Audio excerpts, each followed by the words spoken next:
Hello everybody, I am Angry Bird. First video of a new game today, Command Modern Operations. We're going to be running through one of the tutorial missions. This is a scenario called English Jets over Uganda, and it's set in East Africa 1973. So let's just read the scenario briefing. The situation is a fairly simple one. In 1972, Idi Amin broke diplomatic relations with the United Kingdom and nationalised several British companies operating in Uganda. This scenario assumes that following this, a series of incidents have led to increased hostilities between Uganda and the United Kingdom. The United Kingdom has decided that a show of force is necessary. Kenya has provided the United Kingdom with access to one of its air bases. You are in command of a strike force formed from detachments from a number of RAF squadrons. You have three basic missions: cripple the Ugandan Air Force and gain air superiority, fly reconnaissance missions over Entebbe, and finally conduct airstrikes against selected ground targets. Let's have a look at the side briefing set up by the scenario writer. We've got it set up in terms of some orders sent to the United Kingdom. So secret, flash priority to Commander Operation Press Magnet. Situation: broken clouds forecast the next 12 to 24 hours. That's fine. Enemy: Uganda possesses several MiG-17 and MiG-21 aircraft. So they're going to be the main enemy aircraft we're going to be coming up against in the mission. AA artillery, probably limited to older pieces such as the ZU-2S. Remember, this is 1973, so the AA is and it's Uganda 1973. So it's not like they're going to have state-of-the-art anti-air. Probably World War II sort of level anti-air, really. Mission: you are directed to initiate Operation Press Magnet at your earliest convenience. Attack and destroy Uganda military aircraft in your AO. Establish air superiority in your AO. Conduct reconnaissance of Entebbe. Sorties flown by the two aircraft equipped with recon gear should focus on gathering information about the disposition of military forces in Entebbe and Entebbe Airport. Attack and destroy facilities at Entebbe Airport, with the exception of the airport terminal. Attack and destroy Ugandan government buildings in Entebbe. Execution: weapons tight. You are authorised to initiate hostilities, but only against targets identified as hostile. Be aware you will be conducting your mission in a populated area. Try to keep civilian casualties to a minimum. Good luck, and God save the Queen.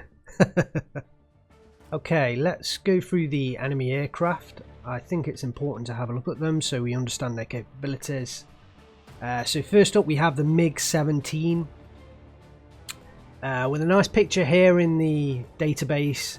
On the right of the screen is the database viewer, which is part of the Command Modern Operations game. It tells you a lot about the aircraft. On the left we have some pictures which I've taken from Wikipedia.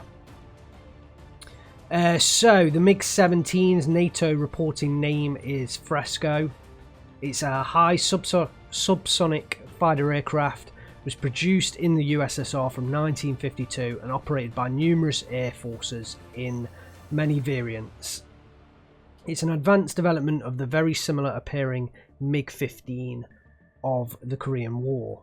The MiG-17 first saw combat in 1958 over the Straits of Taiwan and was used as an effective threat against the supersonic fighters of the United States in Vietnam War.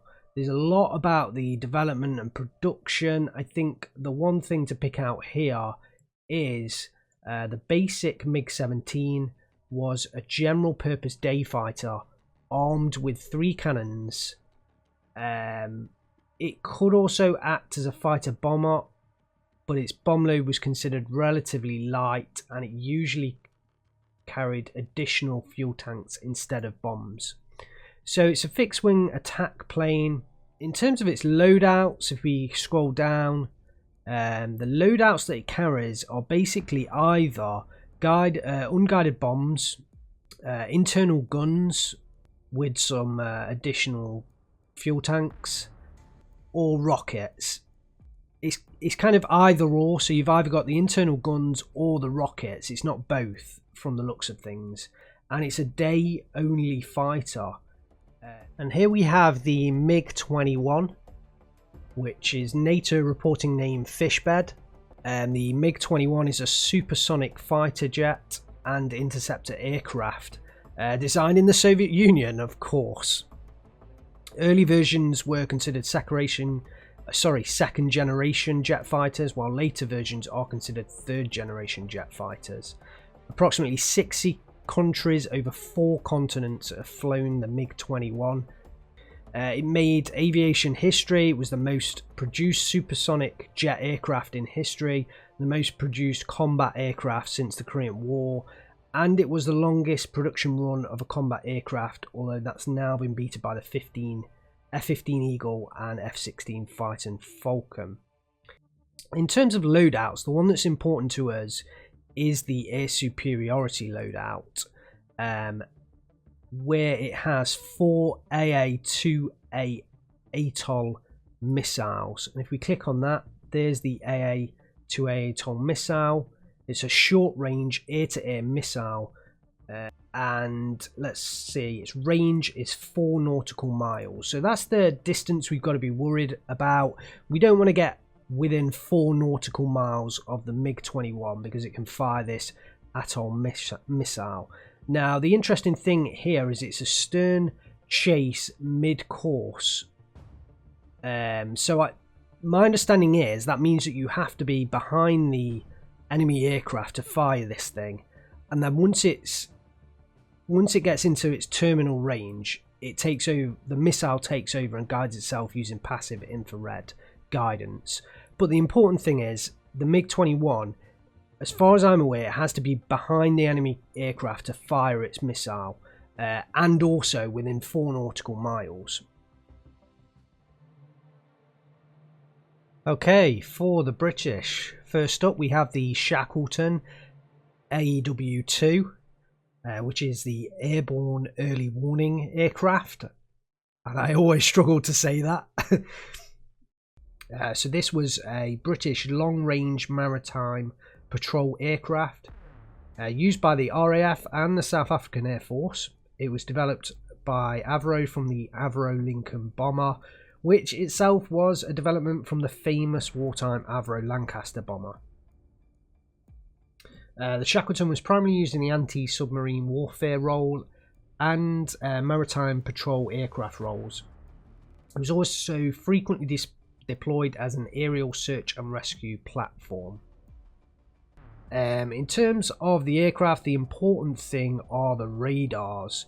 So we have a 200 nautical mile radar, the AN/APS-20F. It's late 1950s technology. It's an air search radar which provides range information, speed information and heading information. It operates on bands E. That doesn't mean too much at the moment, but does come into it with electronic warfare in this game. You can use electronic warfare assets and basically jam certain operating bands, so that won't really be in play in this scenario, especially in 1973 either, but it does show the capability of the game. It does also have an Orange Harvest, which is a 500 nautical mile ELINT platform. So basically I think this is it's electronic intelligence. I think that basically just picks up electronic emissions, but it doesn't really give you any information. So whereas the AN/APS-20F, it gives you the range information, speed information, heading information. So it can pick up this stuff there, but it can't really tell you what it is at that range. And then down to 50 nautical miles, you actually have modelled the Mark 1 eyeball, which is basically the pilot in the seat looking around the aircraft, and at 50 nautical miles he can obviously see, a lot of stuff, and the game models that. We also have the Lightning F6. We have 8 of these aircraft. We've got some nice pictures here. A bit more information about it. It was a supersonic fighter aircraft of the Cold War era. This version, the F6, is a single-seat fighter. It featured some improvements over the F3, including a longer range. It also introduced or reintroduced the 30mm gun cannons. I actually went offline to look up this aircraft because it's a really interesting aircraft. I recommend you look into it, and also maybe just go onto YouTube and type in Lightning F6 and look at this thing taking off. This aircraft was actually designed in the Cold War to intercept Soviet nuclear bombers. So for the UK, the most important assets were the airfields. In the Cold War, the whole mutual assured destruction with nuclear weapons. The idea was that if the Soviets attacked the UK with nukes, we would attack them back. So the most important thing for us to do was to get our nuclear bombers off the ground and off the runway. So with the threat of Soviets launching a first strike, the Lightning F6 was supposed to intercept those nuclear bombers. So this thing is designed to fly and take off like near vertical and get to, I think it's like 30,000 feet in less than 3 minutes or something like that. This thing is a beast. It flies at twice the speed of sound, and the downside is, well, it's not the overall downside to the aircraft is it operates at really short range. It has a tiny fuel tank, which is going to come into play in this scenario that we've got here. The reason being that this thing was only designed to operate at short range away from those runways, the UK's runways where we stored our nuclear bombers. So this thing was just supposed to intercept at high speed, and it wasn't really designed for sustained operations. So that is the downside to this aircraft. So we have to be aware of that. We can't fly it very far from the airfields because it runs out of fuel, basically. This aircraft in the air superiority role has access to the red top missiles. These missiles here, very beautiful picture. We actually have a 16 nautical mile range, so these like massively outrange the Fishbed's atoll missiles. But again, the thing about this missile is it's a rear aspect firing missile, so you have to be behind the enemy aircraft to fire this missile. But it is passive infrared towards the end in the terminal guidance. So that's something to be aware of as well. We have to get behind the enemy to fire these red top missiles. Next up we have the Blackburn Buccaneer. It was a British carrier-borne attack aircraft designed in the 1950s for the Royal Navy. It was originally designed in response to the Soviet Union's massive Sverdlov-class cruiser construction program. Instead of building a new fleet, the Royal Navy built the Buccaneers to attack the ships by approaching at low altitudes below the ship's radar horizon. The Buccaneer could attack using a nuclear bomb or conventional weapons in engagements lasting less than a minute, quickly flying out of range whilst its weapons struck. It was later intended to carry short-range anti-shipping missiles to further enhance its survivability against more modern ship-based anti-aircraft weapons. So this is a fixed-wing attack aircraft. In this scenario, it will be used with guided bombs. Let's find it. I think it will be used in this role with the Mark 13 1,000-pound unguided bombs. We do also have 2 recon variants with the DECM pods and the generic camera pods on there. So this thing. Then we have the Phantom 2s, the McDonnell Douglas F4 Phantom 2. We have 8 of them. I think initially 4 are in the anti-air role, and then there's 4 with the Schneb rockets in the ground attack role. This is a tandem 2-seat twin-engine all-weather long-range supersonic jet interceptor and fighter bomber.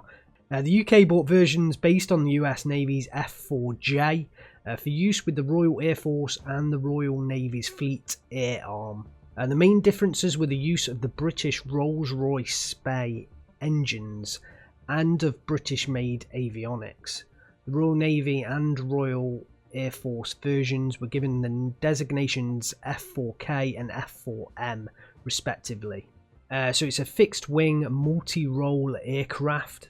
The predominant roles in this scenario are the anti-air role with the AIM-72 Sparrow 3 and the AIM-9D Sidewinders. So the AIM-72 Sparrow 3 is one of the important missiles for us. Unfortunately there isn't a picture there, but it has a 24 nautical mile range, which completely outranges everything the enemy have. And the important thing, it's semi-active radar homing.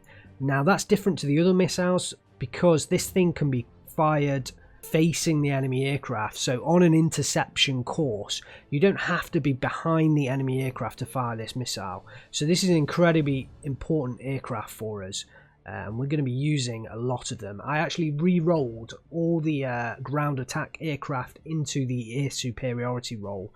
So we've got 8 Phantom 2s, all with the Sparrow 3 missiles. So the aim is to go in and intercept head on, fire these semi-active radar homing missiles head on, and we should be able to get the kills before they can even get behind us and fire their missiles. So we have a great advantage here. One of the important things to know about this game, there is a percentage of hit, a POH chance, which is 55%. So when you fire these at max range, so 24 nautical miles, you have a 55% chance to hit. So we've actually instructed the aircraft not to fire at max range. I think we've got it down to 15 nautical miles, and that should increase the percentage chance to hit, so we should get more hits on the aircraft. Okay, so our airborne early warning radar aircraft has launched. It's the Shackleton AEW-2. Remember, this scenario does take place on June 9th, 1973, so bit of an old aircraft, this bad boy. And here comes our first strike mission, or our Alpha Strike mission. We have the Buccaneers as the attack aircraft, and then supporting them should be some flights of Phantom 2s with the AIM-72 Sparrow 3. Okay, so we've detected 2 aircraft already.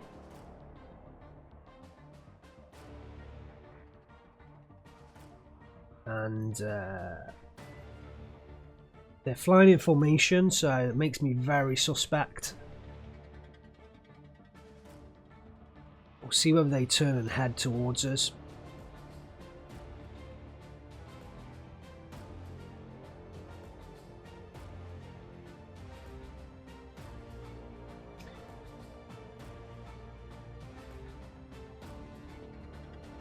Okay, so we are picking up some mobile units as well. That's probably mobile AA.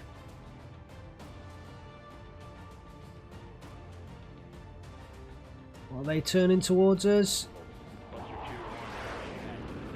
Okay, so yeah, they're hostile. They've got to be hostile. Launching missiles. Let's slow it down. Wow, that went very well. That went very well. We've also got our Lightnings now launching to conduct this combat air patrol mission, and that should protect our bombers on the way home. Looks like Flight Java is returning to base, but kind of wish he wasn't, if I'm honest, because he still has a lot of units on him.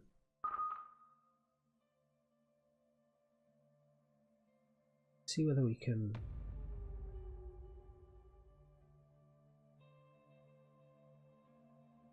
Okay, that's a shame. Oof, we've got aircraft launching. Looks like they're fighters. Let's mark them hostile.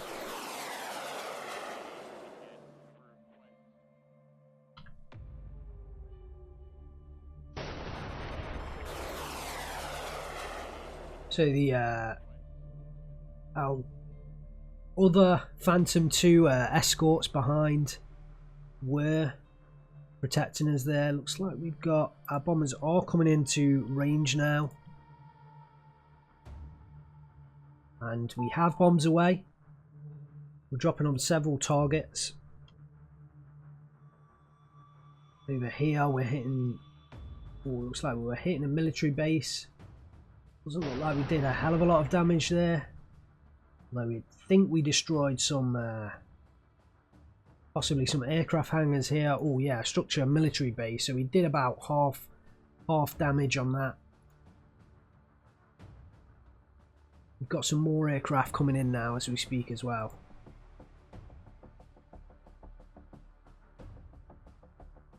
We should finish off some more targets.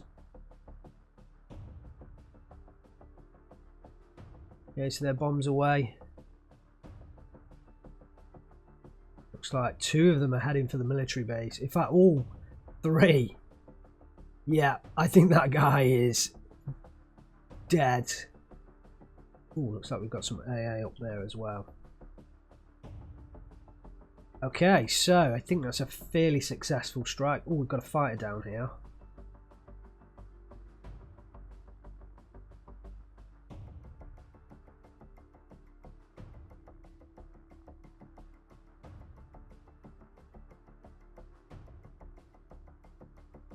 I want you to engage him as well.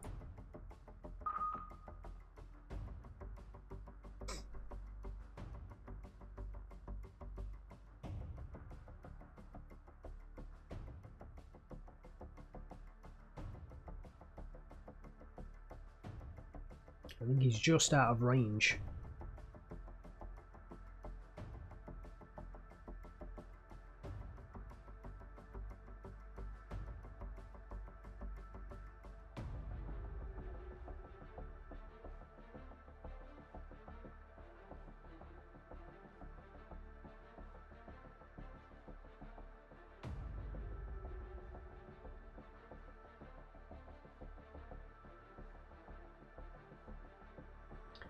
Guy's turning right into us.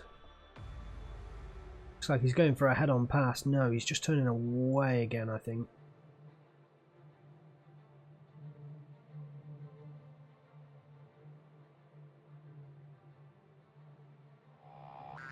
Oh, missiles away. That's a Sidewinder. Sidewinder away there. Hopefully we'll get the kill. No. Didn't get the kill there. A lot of G's. This guy's pulling a lot of G's. Another Sidewinder away. Looks like it has locked on. Will we get the kill? Yes. Nice job. Ooh, looks like we've got an aircraft. It is a fighter. Let's mark him hostile. Let's get these 2 to... I think they are engaging. Yeah, looks like they're both engaging, so that's good. We've got more aircraft launchers. So we didn't manage to hit any of the aircraft hangars. Don't think we had enough bombs this time to do that. But we did, in the mission, we did aim for the gas tank, so they shouldn't be able to refuel.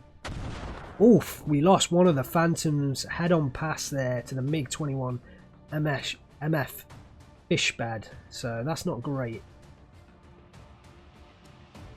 We have got our Lightnings back here on the way.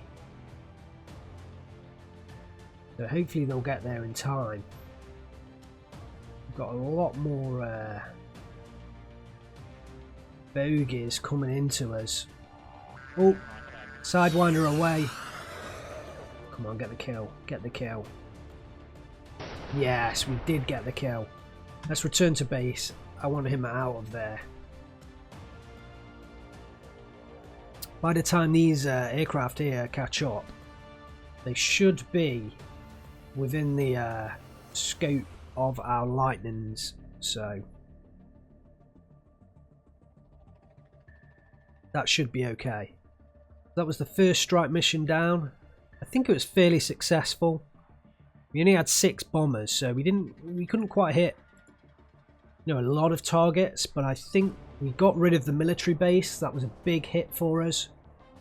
We also got rid of, I think, quite a few gas tanks containing all the fuel for the aircraft.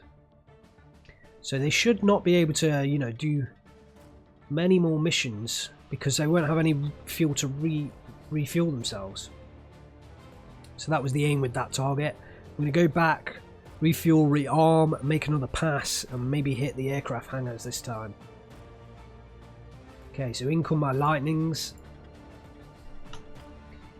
And these guys should chase and engage the remaining aircraft chasing us. Right, he's at like 800 knots. He is definitely hostile. The rest of them, I mean, they're all chasing my bombers, so I'm going to mark them all as hostile because that is a pretty hostile act, if you're asking me. The problem I've had with this scenario, I have played it before, is that I have shot down some neutral planes before, so you do have to be a little bit careful of who you mark as hostile, but they're definitely chasing our aircraft, so that is a hostile act to me. Right, let's get this down to 1 speed. We're engaging. We've got 8 lightnings against 3, 6. They're probably, well, they are MiGs, although what type of MiGs? I'm not 100% sure at this point. Looks like the MiGs are breaking off there. Lion 1 should get a target on this bogey. Yeah, missile away. Oh, we've got another missile away here as well. Yes, we did get a kill on that top one. There are planes everywhere right now. Oh, I'm worried about this bogey. He's getting behind us. More missile launchers. Did we get the kill? Yes, we got the kill down there as well. That's 2 MiGs down. Yeah, MiG-17F, Frescos, all of them. Wow, look at the missiles being launched now. This is good. I think we've caught them by surprise. I guess they probably thought that all of my escorts leading in my bombers, my bombing aircraft or my attack aircraft, they probably thought that was the only aircraft that I had, or the only fighter style aircraft that I had. So yeah, down goes the MiG up there. So that gives me 4 aircraft to turn and really overwhelm the MiG-17s down here as well. This one's flying almost. Oh, takes him down with guns. Lion 8, Flight Bullet 3-3. Good job there. And these two should surely get on the back of the remaining ones. Yeah, there's missile away. He's used both of his red top missiles now. These MiGs are in a bad spot.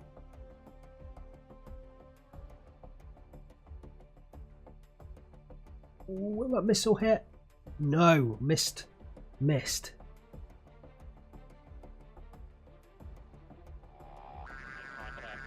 Oh, missile away in the north. Missile away up here. Miss again.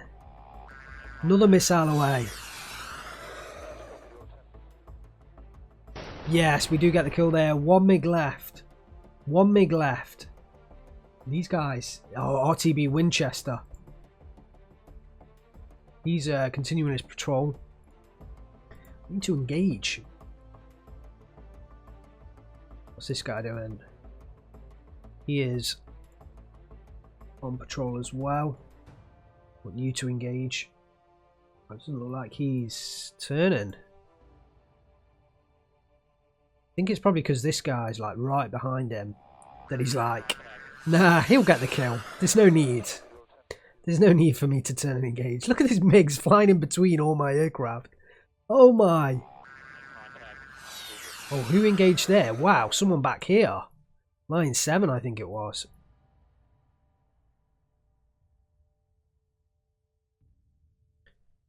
Line 8 on it again. I think he is.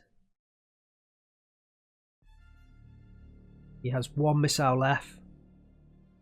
This guy's turning right towards line 2 here. Come on. He needs to go down. He needs to take him out. Yes! Just in time. Wow, that was starting to worry me. Right, so that is all my aircraft. Well, all my missions, or mission succeeded, should I say. Good job. Good job. Okay, so we've just launched our second strike mission. Our early warning radar is up, proceeding to go back to its old patrol position. Our strike mission is up, and we also have this time the addition of a recon variant of the Buccaneer. That's what this yellow box is for. So that should give us some recon over the target area. It should have launched on the first strike as well. Unfortunately, I didn't have it marked as an escort correctly in the mission editor, so that's why I didn't launch. And this time we have lots of Buccaneers again, but joining it is some Phantoms. Obviously a strike aircraft again. Wow, okay. I'm very worried about these aircraft here. Heading in. I'm going to mark them as hostile, heading right towards us.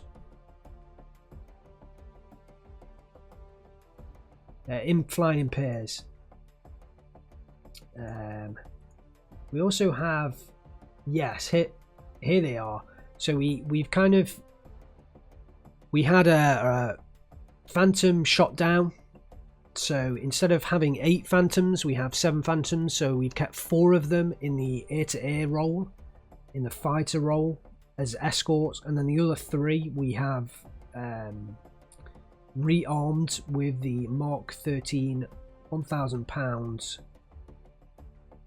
I think, is it guided or unguided? It's a £1,000 bomb. Unguided. Oh, I think GPB is general purpose bomb. So yeah, we've rearmed them with 9 £1,000 bombs each, and they're also going in on the mission. And the reason we've done that is A, because we had one shot down, but B, we also shot down quite a few of their aircraft, so there should be less for our fighters to contend with, which is why we shouldn't need as many of them. Okay, so here we go. Our fighters should now be engaging these 2. Yeah, they are fighters. Correctly identified. 4 missiles away. 4 missiles away. 2 kills. Beautiful job. Beautiful job. Don't like how these guys are turning away. Return to base. I have to try and figure out why that is.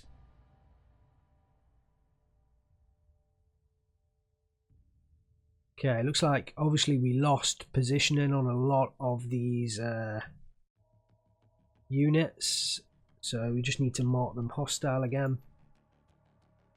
We do have the recon aircraft with us, so we should be able to get a proper fix on them when we get closer to the target.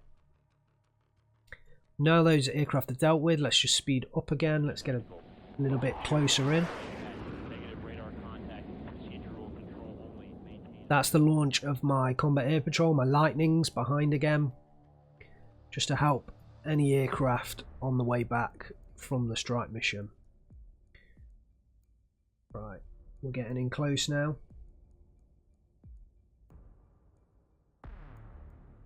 Hope our recon aircraft can pick up some good positions for our bombing aircraft.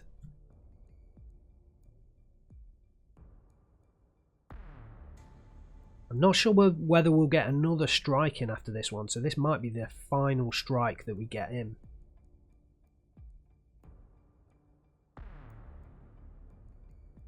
But we've lost sight of this one.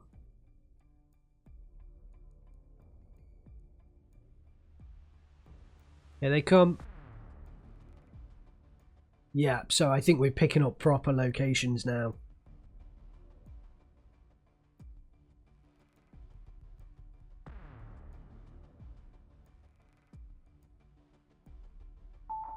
Bombs away.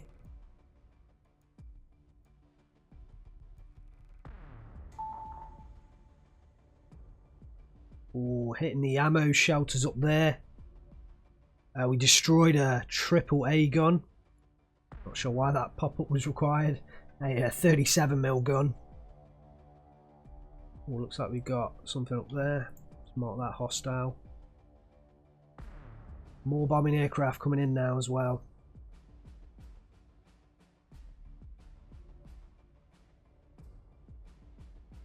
Bombs away. Looks like they're going after the other AAA. Good choice. Oh no, actually the control tower.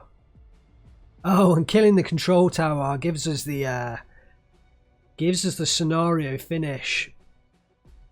Okay, so we did get a triumph. Final score 310 points. It's a shame we can't just continue with the rest of this. Can we do that in the background? No. Oh yeah, here we go. So more targets hit. Destruction of the airport terminal. I think that's the last.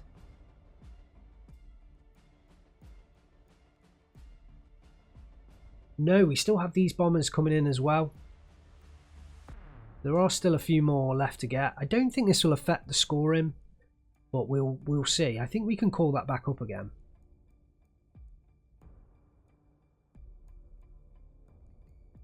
Let's just speed this up.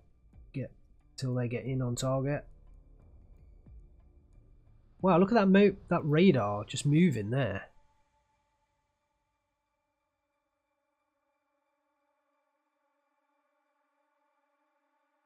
Right, let's see who these guys are set to target. I did set the targets earlier, but I can't always remember what I set for them to target. Okay, bombs away, bombs away. More bombs away. Looks like... Oh, I think it's these gas tanks they're all heading for.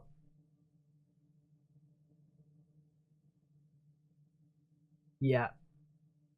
Beautiful strike there, all on the gas tanks. And they should head for home now. Let's just watch them head home. There we go. The escort's going back with them as well.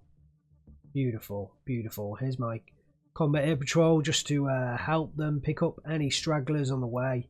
But I think we must have no aircraft launching after us this time. Okay, let's pause and end there. Let's go back into the scoring. So that was what we had earlier. So we do have a triumph. Oh, the score actually did go up. It was 310 before that. So that was obviously when it triggers the end of the scenario. Okay, so losses and expenditure. Let's have a look. We did lose one Phantom 2, which I'm not too happy about. I wish we hadn't have lost a Phantom.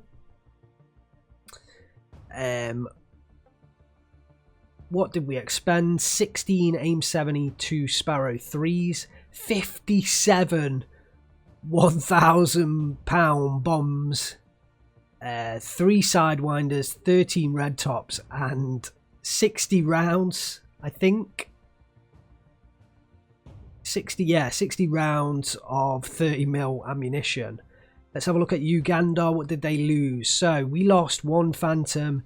They lost 10 MiG-21s. They also lost 6 MiG-17s.